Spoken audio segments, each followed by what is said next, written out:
আজকে আমি বানাবো শোলা কচু। ফার্স্ট টাইম বানাচ্ছি, কেমন হয় কেমন না হয় সবই দেখাবো। এইভাবে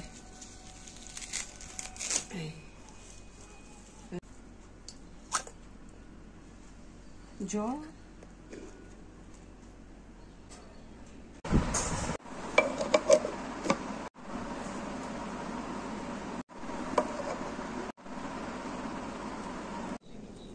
তেল আমি প্রথমে গরম করতে বসিয়ে দিয়েছিলাম। এবার দেবো হচ্ছে কালো জিরে, কালো জিরের পর হচ্ছে দেবো শুকনো লঙ্কা,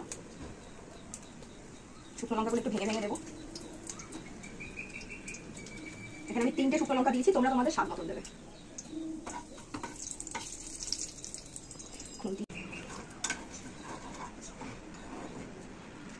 এবার দেবো হচ্ছে কাঁচা লঙ্কা। এখানে আমি 3টে কাঁচা লঙ্কা দিয়েছি। কমিয়ে দিতে হয়, কমিয়ে দে। এই আমি রান্না করলে এই ফাটা ফুটা হবেই। এবার সঙ্গে সঙ্গে ঢেলে দে, অত নাড়বি না। হ্যাঁ, এবার দেবো হচ্ছে কচু বাটা, যেটা আমি কি জানো বলে মিক্সিতে পেস্ট করেছিলাম।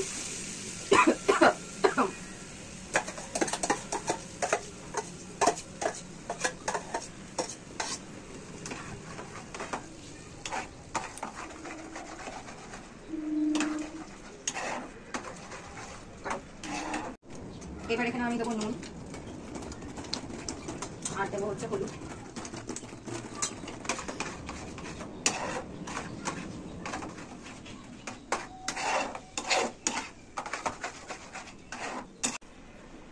একটু দেবো লঙ্কার গুঁড়ো, জাস্ট ফর কালার, কারণ আমি অলরেডি শুকনো লঙ্কা আর কাঁচা লঙ্কা দিয়েছি।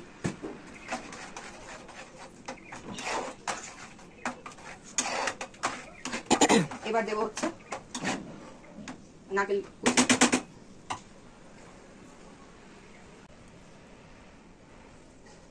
ব্যাস, সরে যাও।